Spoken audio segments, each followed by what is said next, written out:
Breaking news দেখেন ৯ মাস পরে দেখেন শেখ হাসিনার লাশ ফ্রিজ থেকে উদ্ধার করা হয়েছে। কিছু মানুষ বিশ্বাস করতেছে, কিছু মানুষ আবার বিশ্বাস করতেছে না যে শেখ হাসিনা মরে গেছে না বেঁচে আছে। আর ভারতীয় গণমাধ্যম সংবাদ মাধ্যমে বলে দিয়েছে যে এরা এআই দিয়ে ভয়েস রেকর্ড করে প্রচার করেছে। একটু শুনে আসি। শেখ হাসিনা আর বেঁচে নেই। শেখ হাসিনা গত বছরের নভেম্বর ডিসেম্বরের দিকে মারা গেছেন। তাকে কোন একটা হাসপাতালের ফ্রিজে তার দেহ রাখা হয়েছে। হচ্ছে শেখ হাসিনা যে সংবাদ সম্মেলন করলেন, সেই সংবাদ সম্মেলন আসলে শেখ হাসিনা করেনি। এটা এআই প্রযুক্তির মাধ্যমে তার কণ্ঠ প্রতিস্থাপিত করা হয়েছে এবং এআই এর বুদ্ধিমত্তা ব্যবহার করে এই কর্মকাণ্ডগুলো করা হয়েছে। একটা দিয়েছে যে শেখ হাসিনা নাকি আর বেঁচে নাই। আর এই ভিডিওটা বেশি বেশি শেয়ার চাই। আসলে আওয়ামী লীগের দলবল, আসলে ক্ষমতা কিন্তু চিরদিন থাকে না, ক্ষমতার বড়াই কিন্তু চিরদিন থাকে না। 30 মিনিটের বৈঠক, আর তাতেই তৈরি হয়েছে একাধিক বড় প্রশ্ন। প্রধানমন্ত্রী তারেক রহমানের সঙ্গে একান্ত বৈঠকে বসেছিলেন ভারতের হাই কমিশনার দীনেশ ত্রিবেদী। একদিন কিন্তু পতন হবেই হবে। আপনারা যে কাজ করেছেন, মৌলানা হাফেজদেরকে ধরে ধরে জেলে পড়েছেন, আপনার বিরুদ্ধে কথা বললে পরে কাউকে ছাড় দেননি। আর আপনি এমন রাজনীতি করেছিলেন যে জনগণ আপনাকে এত বিরক্ত হয়েছে। কিসের হাসিনা কোথায় বক্তব্য দিয়েছে? চেহারা দেখা গেছে? তাকে কি দেখা গেছে? এখন পর্দানশীল হয়ে গেছে, পর্দার আড়ালে এখন আর চেহারা দেখা যাচ্ছে। যে আসলে কি বেঁচে আছে নাকি মারা গেছে নাকি ওইটা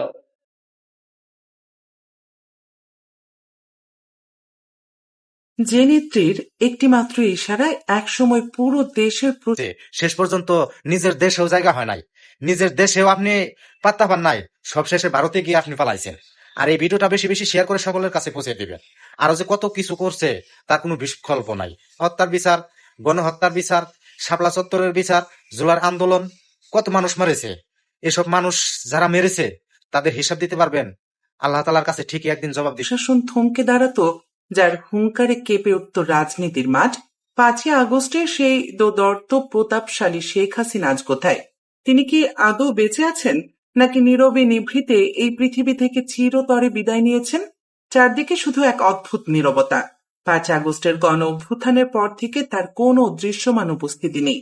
পর্দার আড়াল থেকে ভেসে আসা দু একটি অডিও ক্লিপ ছাড়া আর কিছুই প্রকাশ্যে আসেনি। আর ঠিক এখান থেকে জন্ম নিয়েছে এক বিশাল রহস্যে, যে রহস্যের জাল এখন ছড়িয়ে পড়েছে দেশের আনাচে কানাচে, চায়ের কাপ থেকে শুরু করে ক্ষমতার শীর্ষ স্তর পর্যন্ত। শেখ হাসিনার বেঁচে থাকা নিয়ে এই যে ধোঁয়াশা, তা নিছক কোনো সাধারণ মানুষের জল্পনা কল্পনা নয়। খোদ সাবেক অন্তর্বর্তীকালীন সরকারের গুরুত্বপূর্ণ ব্যক্তিরা এবং রাজনৈতিক শীর্ষ নেতারাও এখন প্রকাশ্যেই এই প্রশ্ন তুলছেন। বৈষম্য বিরোধী ছাত্র আন্দোলনের অন্যতম মুখ এবং বর্তমান সরকারের গুরুত্বপূর্ণ নেতা আসিফ মাহমুদ সরাসরি সন্দেহ প্রকাশ করেছেন। তার মতে, অনলাইনে আসার কথা বলেও শেখ হাসিনা কেন শুধু অডিওতে সীমাবদ্ধ থাকছেন? কেন তার চেহারা দেখা যাচ্ছে না? ও পার্সোনালি অ্যাপিয়ার করছে না এবং ভিডিওতেও আসছে না, তখন তো সন্দেহ জাগে যে আসলে কি বেঁচে আছে নাকি মারা গেছে। ঠিক একই সুর শোনা যাচ্ছে বিএনপির শীর্ষ নেতা সালাউদ্দিন আহমেদেরও কণ্ঠে। তিনিও জোরালো প্রশ্ন তুলেছেন, কিসের হাসিনা? তার চেহারা কি দেখা গেছে? কিসের হাসিনা কোথায় বক্তব্য দিয়েছে? চেহারা দেখা গেছে? রাষ্ট্রের শীর্ষ পর্যায় থেকে যখন এমন সংশয় প্রকাশ করা হয়, তখন সাধারণ মানুষের মনে নানা প্রশ্নের সঞ্চার হওয়াটা একেবারেই স্বাভাবিক। সামাজিক যোগাযোগ মাধ্যমে তো রীতিমতো তোলপাড় চলছে। সম্প্রতি একটি পোস্ট ব্যাপকভাবে ভাইরাল হয়েছে, যেখানে দাবি করা হচ্ছে গত 19 ডিসেম্বরই শেখ হাসিনা নাকি শেষ নিঃশ্বাস ত্যাগ করেছেন। ভারতের প্রধানমন্ত্রী নরেন্দ্র মোদীকে উদ্দেশ্য করে সেই পোস্টে বলা হয়েছে, খবরটি সত্য হলে তাকে যেন যথাযথ মর্যাদায় সৎকার করা হয়, আর মিথ্যা হলে যেন প্রমাণ সহ তার ভিডিও প্রকাশ করা হয়। কিন্তু অবাক করা বিষয় হলো, ভারত সরকার বা শেখ হাসিনার পরিবারের পক্ষ থেকে এর কোনো জবাব আজ পর্যন্ত আসেনি। এই পিনপতন নীরবতা যেন সন্দেহের আগুনে আরো ঘি ঢেলে দিচ্ছে। অনেকেই মনে করছেন, ইন্টারনেটে ছড়িয়ে পড়া এই অডিওগুলো আসলে কৃত্রিম বুদ্ধিমত্তা বা এআই প্রযুক্তির সাহায্যে তৈরি করা, অর্থাৎ ডিপফেক ভয়েস ব্যবহার করে কর্মীদের চাঙ্গা রাখার একটি ব্যর্থ চেষ্টা চালানো হচ্ছে মাত্র। কারণ ওই অডিওগুলোতে স্বাভাবিক কথোপকথনের যে প্রাণবন্ত দিক থাকে তা পুরোপুরি অনুপস্থিত। শুনলে মনে হয় যেন কেউ আগে থেকে লিখে দেয়া কোনো স্ক্রিপ্ট রোবটের মতো পড়ে যাচ্ছেন, যেখানে শ্রোতার প্রশ্নের কোনো তাৎক্ষণিক বা রিয়েল টাইম প্রতিক্রিয়া নেই। একজন জীবিত এবং সক্রিয় রাজনীতিকের কণ্ঠস্বর এতটা নিষ্প্রাণ হতে পারে না বলেই প্রযুক্তির বিশ্লেষকদের ধারণা। তবে একটু গভীরভাবে বিশ্লেষণ করলে দেখা যায়, শেখ হাসিনা পৃথিবী থেকে বিদায় নিয়েছেন এমন সিদ্ধান্তে পৌঁছানোটা হয়তো একটু বেশি তাড়াহুড়ো করা হয়ে যায়। তার এই আড়ালে থাকার পেছনে হয়তো অন্য কোনো কারণ, এমনকি আরো বেশি জটিল ও কঠিন রাজনৈতিক বাস্তবতা লুকিয়ে আছে। জুলাই আগস্টের গণ অভ্যুত্থানে যে হাজারো প্রাণ চলে গেছে তার পুরো দায়ভার সরাসরি শেখ হাসিনার কাঁধেই পড়েছে। আন্তর্জাতিক অপরাধ ট্রাইব্যুনাল ইতিমধ্যে সেই ভয়াবহ দিনগুলোর দায়ে তার বিরুদ্ধে সর্বোচ্চ শাস্তির আদেশও জারি করেছে। শুধু তাই নয়, বাংলাদেশ সরকার আনুষ্ঠানিকভাবে ভারতের কাছে তাকে ফেরত পাঠানোর জন্য আইনি প্রক্রিয়াও শুরু করে দিয়েছে। এখন শেখ হাসিনা যদি জনসম্মুখে আসেন, ভিডিও বার্তা দেন বা রাজনৈতিকভাবে সক্রিয় হওয়ার চেষ্টা করেন, তবে তার আইনি জটিলতা বহুগুণ বেড়ে যাবে। আর ঠিক এইখানেই চলে আসে ভূরাজনীতির এক সূক্ষ্ম এবং জটিল চাল। ভারত সরকার এখন এক চরম উভয় সংকটের মধ্যে দিয়ে যাচ্ছে। একদিকে শেখ হাসিনা তাদের দীর্ঘদিনের পরীক্ষিত বন্ধু, অন্যদিকে নতুন বাংলাদেশের সাথে সম্পর্ক টিকিয়ে রাখার এক বিশাল চাপ। বাংলাদেশ যখন বন্দি প্রত্যর্পণ চুক্তির আওতায় হাসিনাকে ফেরত চাইছে, ভারত তখনও আনুষ্ঠানিকভাবে হ্যাঁ বা না কিছুই বলছে না, কারণ এই চুক্তির ভেতরই একটি ফাঁকফোকর রয়েছে। চুক্তি অনুযায়ী কোনো অপরাধ যদি রাজনৈতিক প্রকৃতির হয়, তবে ভারত চাইলে প্রত্যর্পণ বাতিল বা বিলম্বিত করতে পারে। নয়াদিল্লি ঠিক এই আইনি সুযোগটাই কাজে লাগাচ্ছে। তারা বিষয়টিকে একটি রাজনৈতিক মোড় দিয়ে দীর্ঘ সময়ের জন্য ঝুলিয়ে রাখার কৌশল নিয়েছে। কিন্তু ভারত তাকে আশ্রয় দিলেও তাকে স্বাধীনভাবে কথা বলার সুযোগ দিচ্ছে না কেন? এর উত্তর লুকিয়ে আছে কূটনীতির গভীর সমীকরণে। শেখ হাসিনা যদি ভারতের মাটিতে বসে বাংলাদেশের নতুন সরকারের বিরুদ্ধে ক্রমাগত উস্কানিমূলক কথা বলতে থাকেন, তবে তা ঢাকা ও দিল্লির মধ্যকার কূটনৈতিক সম্পর্ক তলানিতে গিয়ে ঠেকবে। ভারত কখনোই চাইবে না বাংলাদেশের মতো একটি গুরুত্বপূর্ণ প্রতিবেশীকে পুরোপুরি শত্রুতে পরিণত করতে। আবার শেখ হাসিনাকে যদি ভারত সরকার জোর করে পুরোপুরি চুপ করিয়ে দেয়, তাহলে তার রাজনৈতিক আশ্রয়ের শর্ত নিয়ে আন্তর্জাতিক মহলে প্রশ্ন উঠবে। তাই নয়াদিল্লি বেছে নিয়েছে একটি সতর্ক এবং নিয়ন্ত্রিত মাঝপথ। তারা হাসিনাকে আশ্রয় দিয়েছে ঠিকই, কিন্তু তার মুখ আক্ষরিক অর্থে বন্ধ করে রেখেছে। শেখ হাসিনা এখন ভারতের হাতে একটি রাজনৈতিক দাবার ঘুঁটি ছাড়া আর কিছুই নন। এবার আসা যাক শেখ হাসিনার নিজস্ব হিসাব নিকাশে। তার বয়স এখন ৭৮ ছুঁই ছুঁই।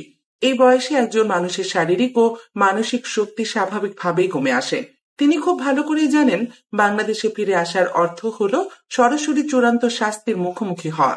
আন্তর্জাতিক অপরাধ ট্রাইব্যুনালের এই রায় মাথায় নিয়ে স্বেচ্ছায় দেশে ফেরার মতো বোকামি তিনি করবেন না, এটা যে কোনো রাজনৈতিক বিশ্লেষক চোখ বন্ধ করে বলে দিতে পারেন। আইনিভাবে রায়ের বিরুদ্ধে আপিল করার সুযোগ হয়তো তার আছে, কিন্তু বর্তমান বাংলাদেশের যে উত্তাল রাজনৈতিক পরিস্থিতি, সেখানে সেই আইনি লড়াইয়ে যে তার সম্ভাবনা শূন্যের কোঠায়। তাই দেশে ফিরে বিচারের মুখোমুখি হওয়ার চেয়ে ভারতের মাটিতে এক প্রকার গৃহবন্দী বা নিয়ন্ত্রিত জীবনযাপন করাকেই তিনি নিজের শেষ নিয়তি হিসেবে মেনে নিতে বাধ্য হয়েছেন। তার এই আড়াল তাই চিরবিদায়ের জন্য নয়, বরং নিজেকে রক্ষার এক অসহায় কৌশল মাত্র। শেখ হাসিনার এই রহস্যময় অন্তর্ধান এবং নীরবতা সবচেয়ে বড় আঘাত এনেছে তার নিজের দল আওয়ামী লীগের উপর। গত এক দশকেরও বেশি সময় ধরে দলটি পুরোপুরি একক ব্যক্তি এবং পরিবার কেন্দ্রিক হয়ে পড়েছিল। দলের শেখ হাসিনার কোনো বিকল্প বা দ্বিতীয় কোনো নেতা তৈরি হতে দেয়া হয়নি। দলের প্রতিটি সিদ্ধান্ত, প্রতিটি পদক্ষেপ আসতো তার সরাসরি নির্দেশনায়। আজ যখন সেই শীর্ষ নেতাই দৃশ্যপট থেকে উধাও, তখন পুরো আওয়ামী লীগ যেন মাথা কাটা একটি বিশাল সাপে পরিণত হয়েছে। দলের ভিতরে এখন চরম নেতৃত্ব শূন্যতা বিরাজ করছে। এই দীর্ঘমেয়াদী শূন্যতার সুযোগ যে কেউ নিতে চাইবে, সেটাই রাজনীতির অমোঘ নিয়ম। যেহেতু শেখ হাসিনা কেন্দ্রিক বলয়ের বাইরে বিকল্প কোনো কাঠামো ছিল না, তাই এখন দলের ভেতরেই শুরু হতে পারে চরম অন্তর্দ্বন্দ্ব। দীর্ঘদিনের নিষ্ক্রিয়তা এবং শীর্ষ নেত্রীর ভবিষ্যৎ নিয়ে অনিশ্চয়তার কারণে তৃণমূলের নেতাকর্মীরা চরম হতাশা আর বিভ্রান্তিতে ভুগছেন। অনেকেই হয়তো নিজেদের পিঠ বাঁচাতে দল পরিবর্তন করবেন অথবা রাজনীতি থেকে নিষ্ক্রিয় হয়ে যাবেন। হাসিনা পরিবারের বাইরে থেকে কেউ এসেছে এই মুহূর্তে দলের হাল ধরবেন, এমন কোনো গ্রহণযোগ্য বা শক্তিশালী মুখও এই মুহূর্তে দলটিতে নেই। ফলে হাসিনার এই নীরবতা শুধু তাকেই নয়, বরং তার হাতে গড়ে তোলা বিশাল রাজনৈতিক সাম্রাজ্যকেও তিলে তিলে ধ্বংসের দিকে ঠেলে দেবে। ইতিহাসের দিকে তাকালে দেখা যায় ক্ষমতার দম্ভ বড়ই ক্ষণস্থায়ী। যে মানুষটি একসময় পুরো রাষ্ট্রের ভাগ্য নির্ধারণ করতেন, আজ তার নিজের ভাগ্যই অন্যের হাতে বন্দী। শেখ হাসিনা শারীরিকভাবে বেঁচে আছেন কি নেই, সেই বিতর্কের চেয়েও বড় সত্য হলো রাজনৈতিকভাবে তিনি বাংলাদেশের কোটি কোটি মানুষের কাছে অনেক আগেই বিদায় নিয়েছেন। জুলাই আগস্টে সেই রক্তাক্ত দিনগুলোতে ছাত্র জনতার উপর যখন চূড়ান্ত বল প্রয়োগ নির্দেশ দেওয়া হয়েছিল, ঠিক তখনই বাংলার মাটি থেকে তার রাজনৈতিক অস্তিত্বের কবর রচনা হয়ে গেছিল। আজ তিনি দিল্লির কোনো এক সুরক্ষিত প্রাসাদে শ্বাস নিচ্ছেন, নাকি সত্যি পৃথিবী থেকে বিদায় নিয়েছেন, তা নিয়ে বাংলাদেশের নতুন প্রজন্মের আর কিছুই যায় আসে না। দর্শক, আজকের এই গভীর বিশ্লেষণটি আপনার কেমন লাগলো? আপনার মূল্যবান মতামত অবশ্যই কমেন্ট বক্সে লিখে জানাবেন। আর অবশ্যই শেয়ার করে সকলের কাছে পৌঁছে দিবে। সবাই ভালো থাকবে, সুস্থ থাকবে।